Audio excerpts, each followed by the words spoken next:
Thank you so much, Dr. Johari.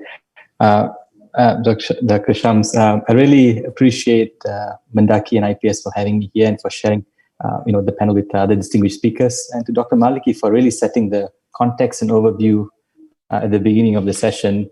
In my presentation, it's not as fun and jovial as the earlier speaker, Farida, but I try to keep it as more to the point and helping our youth navigate the uncertain future ahead.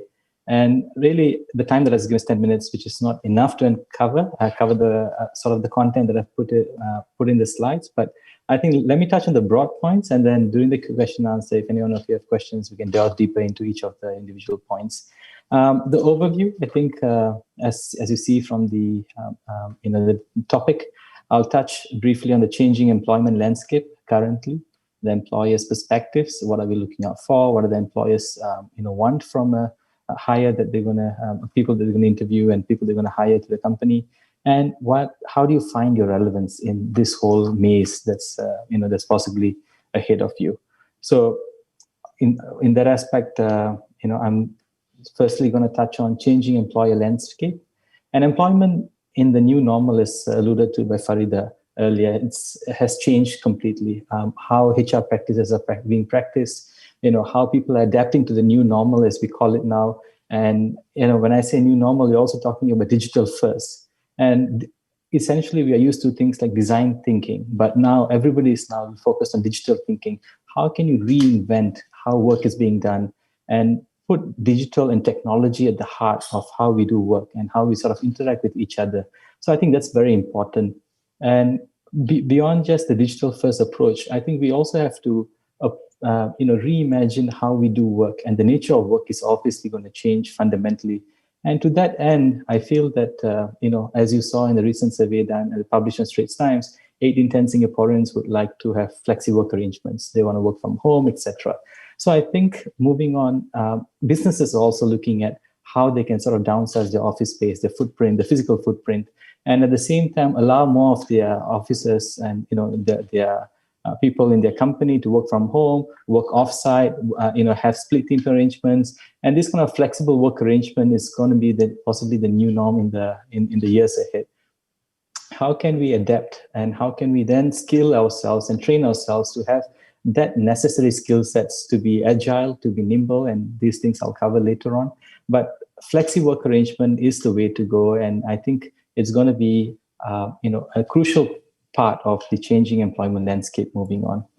I think many of you are familiar with the gig economy, but what's interesting is that the trend is many youngsters, many millennials, Gen Z, etc. They're very interested, and many of them have already started to move into the gig economy, and that's also going to be something of a new normal as well moving on.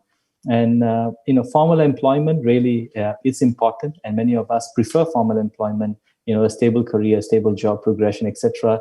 But I think the gig economy is something that we have to contend with, and to see how we can also help our youth who are in the gig economy to upskill, to sort of find new ways that they can adapt to the new normal and find relevance in the changing employment landscape. What we also have, lastly, in this category is rapid disruption that I want to touch on. Every single industry is being disrupted, be it digital disruption, be it somewhat of a technical disruption, etc. But every industry, from education, from healthcare, from technology, from the way transportation is being conducted, so it's all being rapidly disrupted. And we, as people who are seeking employment or find employment, we have to contend with the fact that our jobs today may not be relevant maybe 5 years or 10 years down the road. So how can we continuously keep up with the learning, reskilling ourselves and re-equip ourselves with the relevant knowledge, and to really embrace lifelong learning as the theme for today's webinar. And we have to live with this changing employment landscape. My second sort of broad area that I want to touch on is employer perspective. So as an employer, what is it that we're looking out for? What is it that we want? I think first and foremost is the attitude and drive. I saw the video earlier that was shared, that was played, with the youth sharing about their perspective, etc. And I think they're all having a very positive mindset. It's very important. And don't let perceptions of others set you back. I think that means that you're holding yourself back. So have a very positive attitude, have the drive and the gumption to go against conventional norms and to really hold your ground in whichever area of expertise that you want to specialize in. So employees look out for attitude and drive first and foremost. That's my view. And I think second thing is the skills and competency. So you really have to embrace lifelong learning. You have to keep up with the relevant skill sets and competency framework along the way as you progress in your career. And even as you start out, even while you're in university, etc., pick up skill sets which may be of use to you. So if you are perhaps doing a humanity course, pick up skill sets on additional skill sets, or maybe you might pick up some programming skills on Python, HTML, etc. I think we have to have that sort of complementing skills and competency in addition to your own areas of specialization moving on in the future.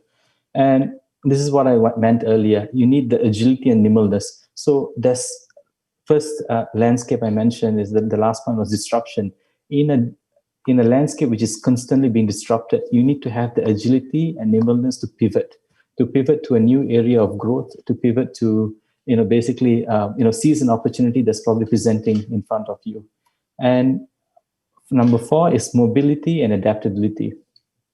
Employer perspective, we want people who are able to be mobile, people who are able to just, travel, to go to places, to get things done, and who are able to adapt to the changing nature of work.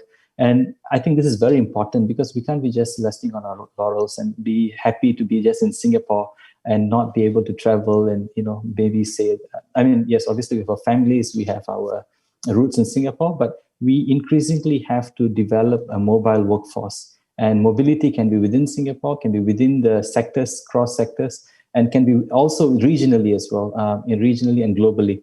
And that is very important to be sort of mobile. And this will really enhance your value proposition in any company that you join in future. And last but not least, I think experience and exposure, like what Farida said, in your university, after you graduate and later on, pick up, go to internships, build your networks, which I'll touch on later, and build that sort of experience in the relevant areas of expertise, be it a traineeship program that you have recently joined, the SGNATA traineeship programs as a fresh graduate, or whichever areas, you want to do a part-time job, etc.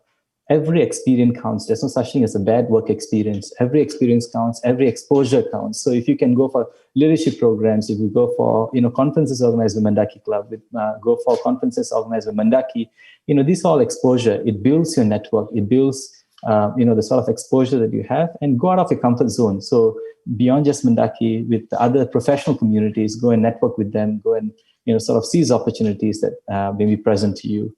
On to my last category, which is finding relevance.